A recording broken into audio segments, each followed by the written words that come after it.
जाने के पश्चात उसे मेंबर पोर्टल पर भी उपलब्ध करा दिया जाएगा। माननीय वित्त मंत्री जी,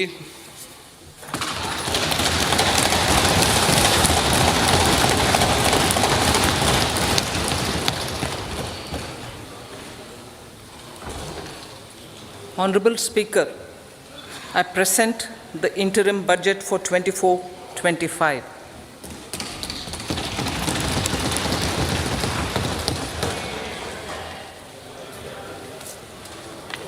The Indian economy has witnessed profound positive transformation in the last 10 years. The people of India are looking ahead to the future with hope and optimism. With the blessings of the people, when our government, under the visionary and dynamic leadership of Honorable Prime Minister Shri Narendra Modi, assumed office in 2014, the country was facing enormous challenges. With Sabka Saath, Sabka Vikas as its mantra, the government overcame those challenges in right earnest. Structural reforms were undertaken. Pro-people programs were formulated and implemented promptly. Conditions were created for more opportunities for employment and entrepreneurship. The economy got a new vigor. The fruits of development started reaching the people at scale. The country got a new sense of purpose and hope.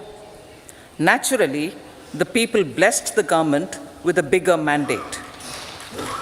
In the second term, our government, under the leadership of Honorable Prime Minister, doubled down on its responsibilities to build a prosperous country with comprehensive development of all people and all regions. Our government strengthened its mantra to Sabka Saath, Sabka Vikas, and Sabka Vishwas.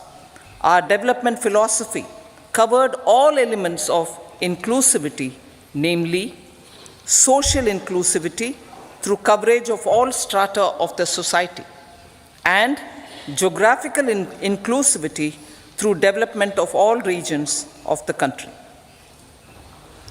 With the whole of nation approach of Sabka Prayas, the country overcame the challenges of once in a century pandemic, took long strides towards Atmanirbhar Bharat, committed to Panch Pran, and laid solid foundations for the Amrit Kal. As a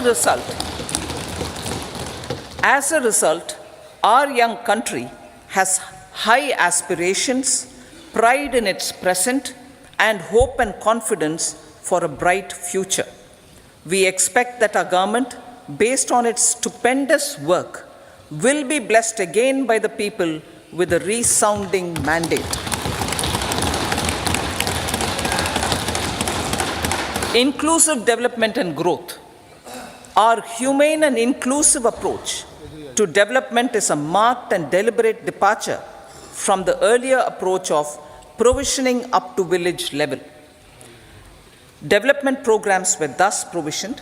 In the last 10 years, however, have targeted each and every household and individual through housing for all, Har Ghar Jal, electricity for all, cooking gas for all, bank accounts and financial services for all in record time. The worries about food have been eliminated through free ration for 80 crore people. Minimum support prices for the produce of Annadata are periodically increased appropriately. These and the provision of basic necessities have enhanced real income in the rural areas. Their economic needs could be addressed, thus spurring growth and generating jobs. Social justice. Our government is working with an approach to development that is all-round, all-pervasive, and all-inclusive. Sarvangin, Sarvasparshi, or Sarvasamaveshi. It covers all castes and people at all levels. We are working to make India a Vikasit Bharat by 2047. For achieving that goal, we need to improve people's capability and empower them. Previously, social justice was mostly a political slogan. For our government, social justice is an effective and necessary governance model. The saturation approach of covering all eligible people is the true and comprehensive achievement of social justice. This is secularism in action, reduces corruption, and prevents nepotism, prevents Bhai Bhatijawad. There is transparency and assurance that benefits are delivered to all eligible people. The resources are distributed fairly. All, regardless of their social standing, get access to opportunities. We are addressing systemic inequalities that had plagued our society. We focus on outcomes and not on outlays so that the social economic transformation is achieved. As our Prime Minister firmly believes, we need to focus on 4 major castes. They are Garib, Mahilayeं, Yuva, and Annadata. Their needs, their aspirations, and their welfare are our highest priority. The country progresses when they progress. All 4 require and receive government support in their quest to better their lives. Their empowerment and well-being will drive the country forward. Garib Kalyan, Desh Ka Kalyan. We believe in empowering the poor. The earlier approach of tackling poverty through entitlements had resulted in very modest outcomes. When the poor became empowered partners in the development process, government's power to assist them also increases manifold. With the pursuit of Sabka Saath, in these 10 years, the government has assisted 25 crore people to get freedom from multi-dimensional poverty. Our government's efforts are now getting synergized with energy and passion of such empowered people. This is truly elevating them from poverty. Direct benefit transfer of 34 lakh crore rupees from the government using PM Jan Dhan accounts has led to savings of 2.7 lakh crores of rupees for the government. This savings has been realized through avoidance of leakages prevalent earlier. The savings have helped in providing more funds for Garib Kalyan. PM Swanidhi has provided credit assistance to 78 lakh street vendors. From that total of 78 lakh street vendors, 2.3 lakh have received credit for the 3rd time. PM Janman Yojana reaches out to the particularly vulnerable tribal groups who have remained outside the realm of development so far. PM Vishwakarma Yojana provides end-to-end support to artisans and craftspeople engaged in 18 trades. The schemes for empowerment of Divyangs and transgender persons reflect firm resolve of our government to leave no one behind. Welfare of Annadata. Farmers are our Annadata. Every year under PM Kisan Samman Yojana, direct financial assistance is provided to 11.8 crore farmers, including marginal and small farmers. Crop insurance is given to 4 crore farmers under PM Fasal Bima Yojana. These besides several other programs, are assisting Annadata in producing food for the country and for the world. Electronic National Agricultural Market has integrated 1,361 mandis and is providing services to 1.8 crore farmers with trading volume of 3 lakh crores of rupees. The sector is poised for inclusive, balanced, higher growth and productivity. These are facilitated from farmer-centric policies, income support, coverage of risks through price and insurance support, promotion of technologies and innovations through startups. Empowering the Amrit PD, the Yuva. Our prosperity depends on adequately equipping and empowering the youth. The National Education Policy 2020 is ushering the transformational reforms.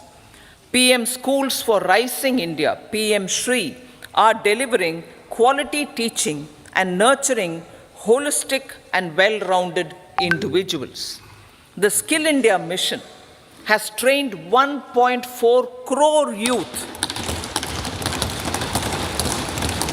upskilled and reskilled 54 lakh youth, and established 3,000 new ITIs.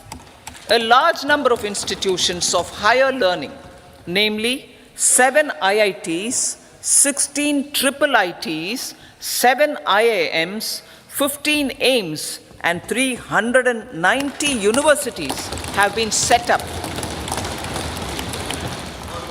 PM Mudra Yojana has sanctioned 43 crore loans aggregating to 22.5 lakh crores of rupees for entrepreneurial aspirations of our youth. Besides that, Fund of Funds, Startup India, and Startup Credit Guarantee schemes are assisting our youth. They are also becoming Rozgar Data. The country is proud of our youth scaling new heights in sports. The highest ever medal tally in Asian Games and Asian Para Games in 2023 reflects a high confidence level.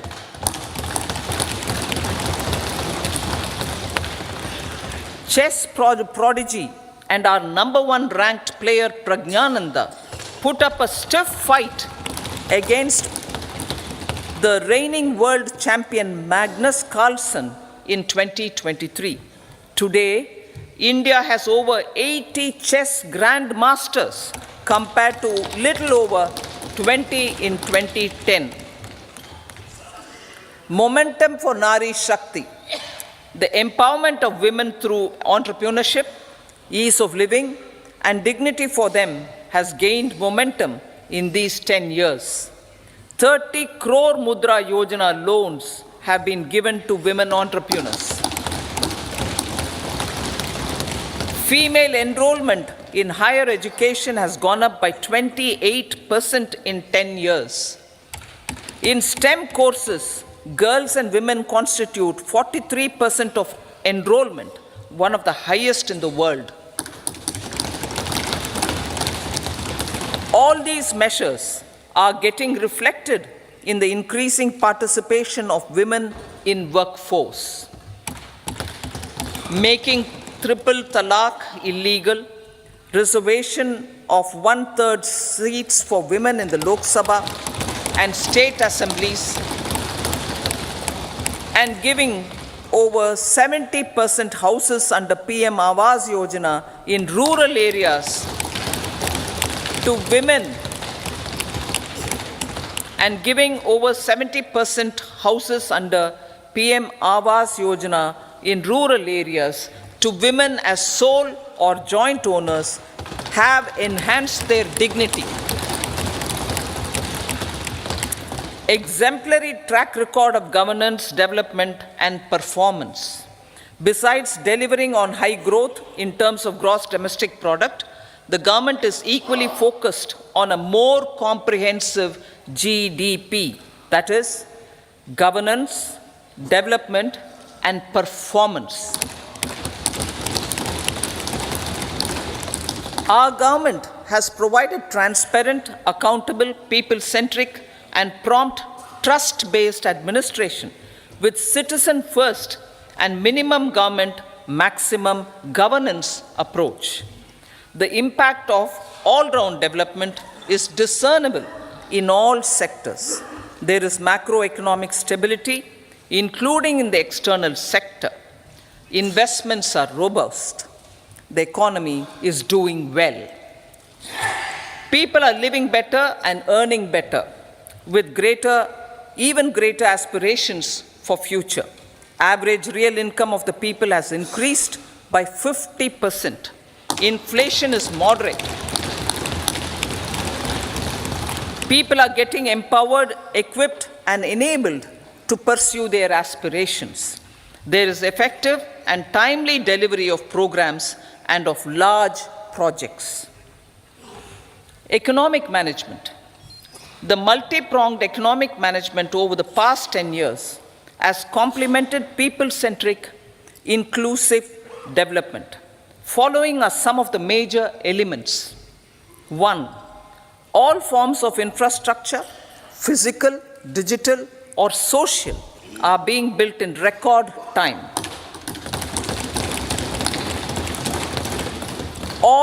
Number 2, all parts of the country are becoming active participants in economic growth. Number 3, digital public infrastructure, a new factor of production as if in the 21st century, is instrumental in formalization of the economy.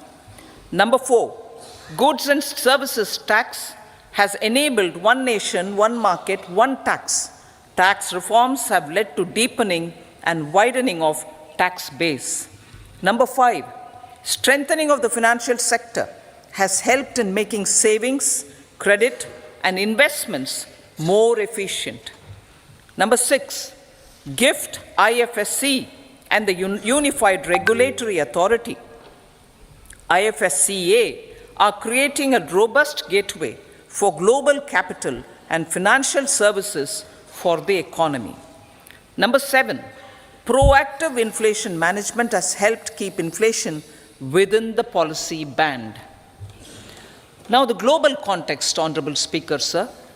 Geopolitically, global affairs are becoming more complex and challenging with wars and conflicts. Globalization is being redefined with reshoring and friendshoring, disruption and fragmentation of supply chains, and competition for critical minerals and technologies. A new world order is emerging after the COVID pandemic. India assumed the G20 presidency during very difficult times for the world. The global economy was going through high inflation, high interest rates, low growth, very high public debt, low trade growth, and climate changes. The pandemic has led to a crisis of food, fertilizer, fuel, and finances for the world, while India successfully navigated its way. Will become the basis of world trade for hundreds of years to come, and history will remember that this corridor was initiated on Indian soil. Unquote. Vision for Vikasit Bharat. Our vision for Vikasit Bharat is that of prosperous Bharat in harmony with nature, with modern infrastructure, and providing opportunities for all citizens and all regions to reach their potential. With confidence arising from strong and exemplary track record of performance and progress, earning Sabka Vishwas, the next 5 years will be years of unprecedented development and golden moments to realize the dream of developed India by 2047. The trinity of demography, democracy, and diversity backed by Sabka Prayas has the potential to fulfill aspirations of every Indian. As Honorable Prime Minister in his Independence Day address to the nation mentioned, I quote, "There is no dearth of opportunities, as many opportunities as we want. The country is capable of creating more opportunities. Sky is the limit," unquote. Strategy for Amrit Kal. Our government will adopt economic policies that foster and sustain growth, facilitate inclusive and sustainable development, improve productivity, create opportunities for all, help them enhance their capabilities, and contribute to generation of resources to power investments and fulfill aspirations. Guided by the principle, reform, perform, and transform, the government will take up next generation reforms and build consensus with the states and stakeholders for effective implementation. It is an important policy priority for our government to ensure timely and adequate finances, relevant technologies, and appropriate training for the micro, small, and medium enterprises, MSMEs, to grow and also compete globally. Orienting the regulatory environment to facilitate their growth will be an important element of this policy mix. Aligning with the Panchamrit goals, our government will facilitate sustaining high and more resource-efficient economic growth. This will work towards energy security in terms of availability, accessibility, and affordability. For meeting the investment needs, our government will prepare the financial sector in terms of size, capacity, skills, and regulatory framework. Aspirational Districts Program. Our government stands ready to assist the states in faster development of aspirational districts and blocks, including generation of ample economic opportunities. Development of the East. Our government will pay utmost attention to make the eastern region and its people a powerful driver of India's growth.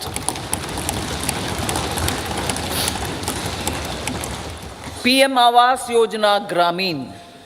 Despite the challenges due to COVID, implementation of PM Awas Yojana Gramin continued, and we are close to achieving the target of 3 crore houses. 2 crore more houses will be taken up in the next 5 years to meet the requirement arising from increase in the number of families. Rooftop solarization and Muft Bijli. Through rooftop solarization, 1 crore households will be enabled to obtain up to 300 units free electricity every month. This scheme follows the resolve of Honorable Prime Minister on the historic day of consecration of Sri Ram Mandir in Ayodhya. Following benefits are expected. Savings up to 15 to 18,000 rupees annually for households from free solar electricity and selling the surplus to the distribution companies. Charging of electric vehicles. Entrepreneurship opportunities for a large number of vendors for supply and installation.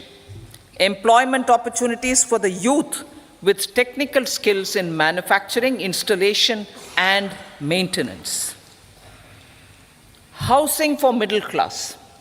Our government will launch a scheme to help deserving sections of the middle class, and I quote from Honorable Prime Minister's words, living in rented houses or slums or chawls and unauthorized colonies, unquote, to buy or build their own houses. Medical colleges. Several youth are ambitious to get qualified as doctors. They aim to serve our people through improved healthcare services. Our government plans to set up more medical colleges by utilizing the existing hospital infrastructure under various departments. A committee for this purpose will be set up to examine the issues and make relevant recommendations. Cervical cancer vaccination. Our government will encourage vaccination for girls in the age group of 9 to 14 years for prevention of cervical cancer. Maternal and child health care. Various schemes for maternal and child care will be brought under one comprehensive program for synergy in implementation. Upgradation of Anganwadi centers under Saksham Anganwadi and Poshan 2.0 will be expedited for improved nutrition delivery, early childhood care, and development. The newly designed U-Win platform for managing immunization and intensified efforts of Mission Indradhanush will be rolled out expeditiously throughout the country. Ayushman Bharat. Healthcare cover under Ayushman Bharat scheme will be extended to all ASHA workers, to all Anganwadi workers and helpers. Agriculture and food processing. The efforts of value addition in agriculture sector and boosting farmers' incomes will be stepped up.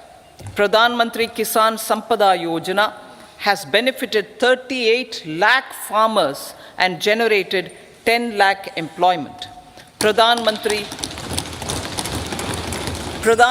Formalization of Micro Food Processing Enterprises Yojana has assisted 2.4 lakh SHGs and 60,000 individuals with credit linkages.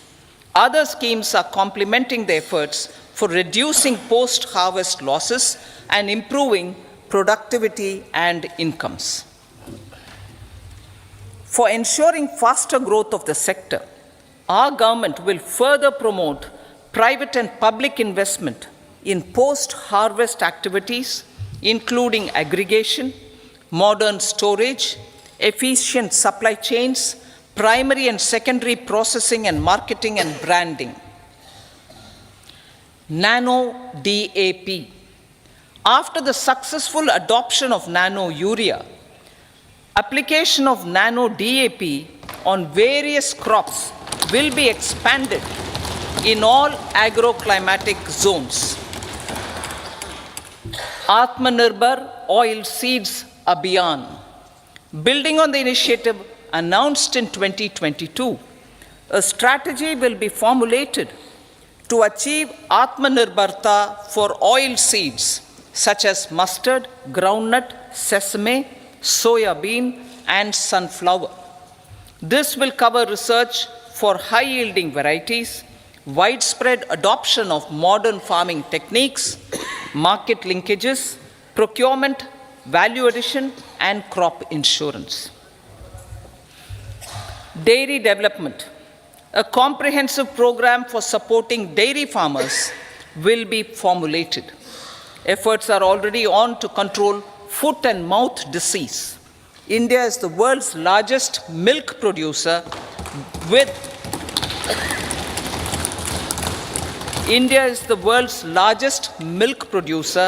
but with low productivity of milch animals. The program will be built on the success of existing schemes such as Rashtriya Gokul Mission, National Livestock Mission, and infrastructure development funds for dairy processing and animal husbandry. Matsya Sampada. It was a government which set up a separate department for fisheries, realizing the importance of assisting fishermen. This has resulted in doubling of both inland and aquaculture production. Seafood exports since 2013-14 has also doubled. Implementation of Pradhan Mantri Matsya Sampada Yojana will be stepped up to 1. Enhance aquaculture productivity from existing 3 to 5 tons per hectare. 2. Double exports to 1 lakh crore rupees. And 3. Generate 55 lakh employment opportunities in the near future. 5 integrated aqua parks will also be set up.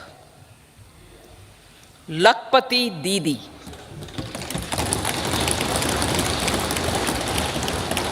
83 lakh SHGs. 83 lakh SHGs with 9 crore women are transforming rural socio-economic landscape with empowerment and self-reliance.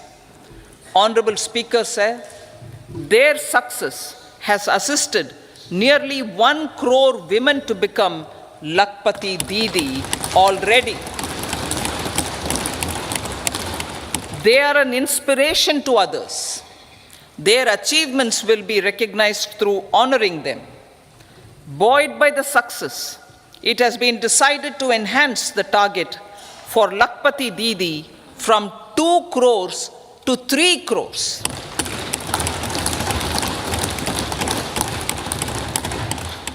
Technological changes, new age technologies, and data are changing the lives of people and businesses. They are also enabling new economic opportunities and facilitating provision of high-quality services at affordable prices for all, including those at the bottom of the pyramid. Opportunities for India at the global level are expanding. India is showing solutions through innovation and entrepreneurship of its people. Research and innovation for catalyzing growth, employment, and development. Prime Minister Shastri, Prime Minister Lal Bahadur Shastri gave the slogan of Jai Jawan, Jai Kisan. Prime Minister Vajpayee, Atal Bihari Vajpayee ji, made that Jai Jawan, Jai Kisan, Jai Vigyan. Prime Minister Modi has furthered that to Jai Jawan, Jai Kisan, Jai Vigyan, and Jai Anusandhan, as innovation is the foundation of development. For our tech-savvy youth, this will be a golden era. A corpus of 1 lakh crore rupees will be established with 50-year interest-free loan provided. The corpus will provide long-term financing or refinancing with long tenors and low and or nil. I repeat that sentence. The corpus will provide long-term financing or refinancing with long tenors and low or nil interest rates. This will encourage the private sector to scale up research and innovation significantly in sunrise domains. We need to have programs that combine the powers of our youth and technology. A new scheme will be launched for strengthening deep tech technologies for defense purposes and expediting Atmanirbharta. Infrastructure development. Building on the massive tripling of the capital expenditure outlay in the past 4 years, resulting in huge multiplier impact on economic growth and employment creation, the outlay for the next year is being increased by 11.1% to 11,11,111 crore rupees. This would be 3.4% of our GDP. Railways. 3 major railway corridor programs will be implemented. These are energy, mineral, and cement corridor. Number 2, port connectivity corridors. And number 3, high traffic density corridors. The projects have been identified under the PM Gati Shakti for enabling multimodal connectivity. They will improve logistics efficiency and reduce cost. The resultant decongestion of the high traffic corridors will also help in improving operations of passenger trains, resulting in safety and higher travel speed for passengers. Together with dedicated freight corridors, these three economic corridor programs will accelerate our GDP growth and reduce logistic costs.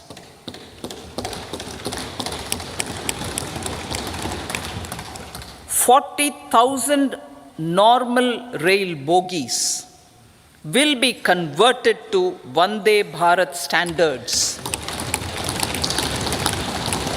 to enhance safety, convenience, and comfort of passengers." Aviation sector. The aviation sector has been galvanized in the past 10 years. Number of airports have doubled to 149. Rollout of air connectivity to Tier 2 and Tier 3 cities under UDAN scheme has been widespread. 517 new routes are carrying 1.3 crore passengers. Indian carriers have proactively placed orders for over 1,000 new aircrafts. Expansion of existing airports and development of new airports will continue expeditiously. Metro and Namo Bharat. We have a fast expanding middle class and rapid urbanization is taking place. Metro rail and Namo Bharat can be the catalyst for the required urban transformation. Expansion of these systems will be supported in large cities, focusing on transit-oriented development. Green energy.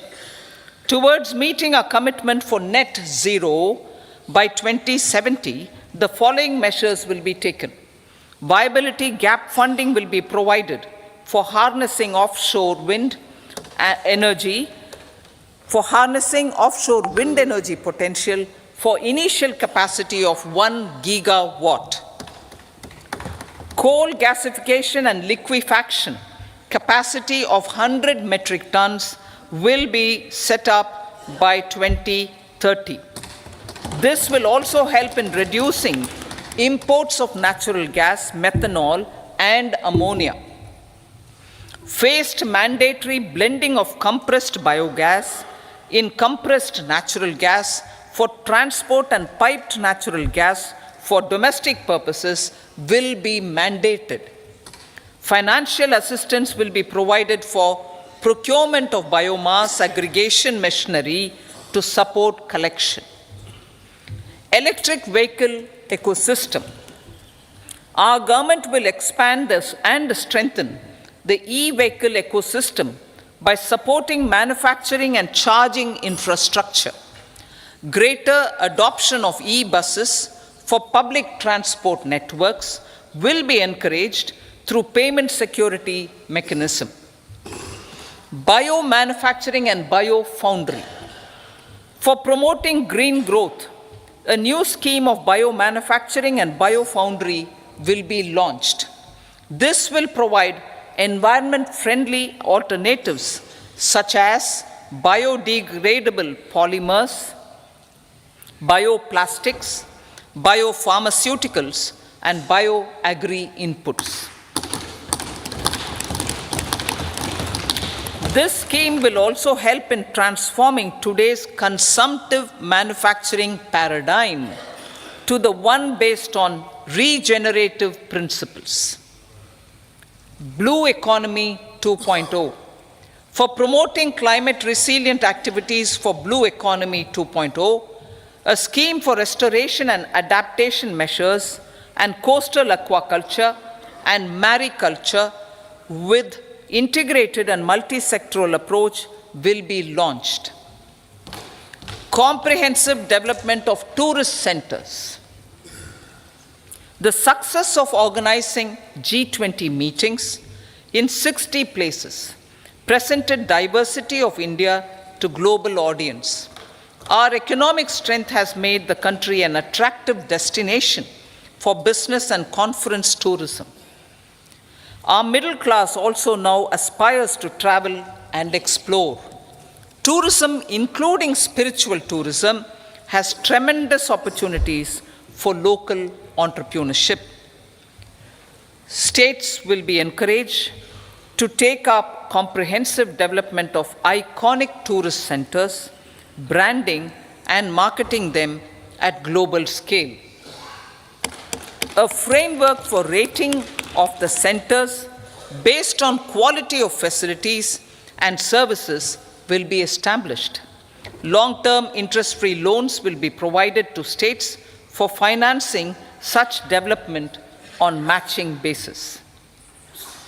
To address the emerging fervor for domestic tourism, Honorable Speaker, sir, projects for port connectivity, tourism infrastructure, and amenities will be taken up on our islands, including Lakshadweep. This will help in generating employment also. Promoting investments. The FDI inflow during 2014 to 23 was 596 billion US dollars, marking a golden era. That is twice the inflow during 2005 to 14. For encouraging sustained foreign investment, we are negotiating bilateral investment treaties with our foreign partners in the spirit of First Develop India. FDI is First Develop India. Reforms in the states for Vikasit Bharat. Many growth and development enabling reforms are needed in the states for realizing the vision of Vikasit Bharat. A provision of 75,000 crore rupees as 50-year interest-free loan is proposed this year to support those milestone-linked reforms by the state governments. Societal changes. The government will form a high-powered committee for an extensive consideration of the challenges arising from fast population growth and demographic changes. The committee will be mandated to make recommendations for addressing these challenges comprehensively in relation to the goal of Vikasit Bharat. Amrit Kal as Kartavya Kal. Our government stands committed to strengthening and expanding the economy with high growth and to create conditions for people to realize their aspirations. Honorable Prime Minister in his Independence Day address to the nation in the 75th year of our Republic said, and I quote, "We commit ourselves to national development with new inspirations, new consciousness, new resolutions as the country opens up immense possibilities and opportunities. It is our Kartavya Kal." Unquote. Every challenge of the pre-2014 era was overcome through our economic management and our governance. These have placed the country on a resolute path of sustained high growth. This has been possible through right policies, true intentions, and appropriate decisions. In the full budget in July, Honorable Speaker, our government will present a detailed roadmap for our pursuit of Vikasit Bharat.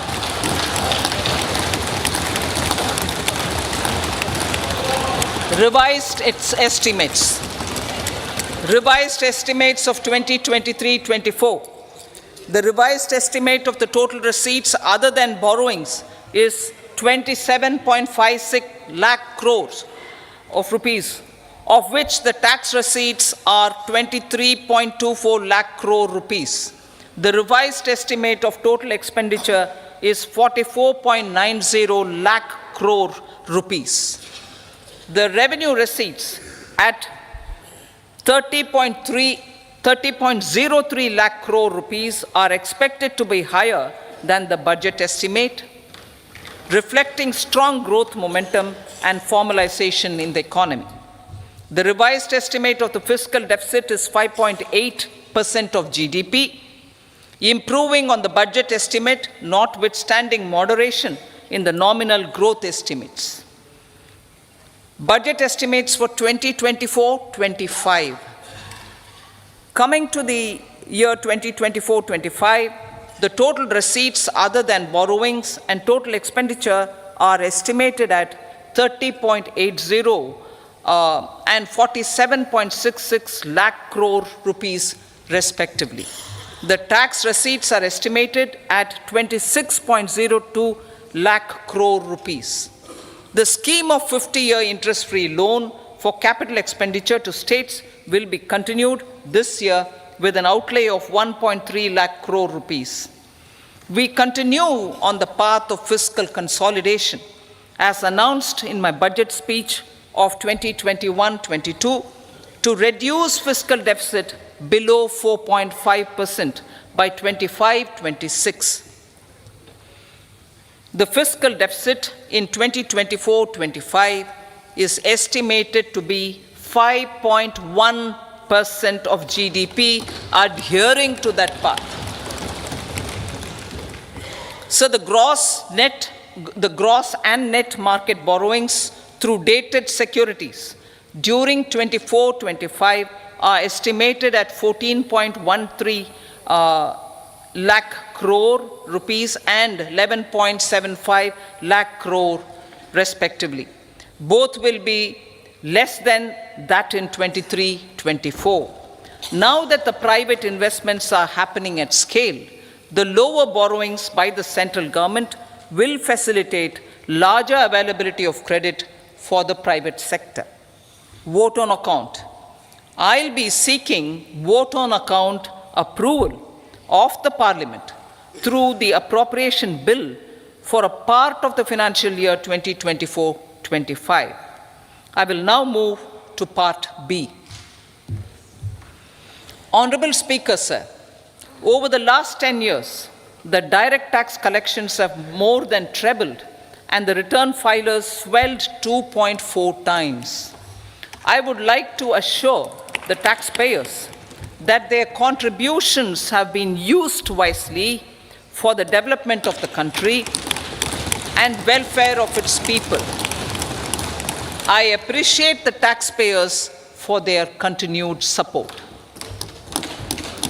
The government has reduced and rationalized tax rates. Under the new tax scheme, there is now no tax liability for tax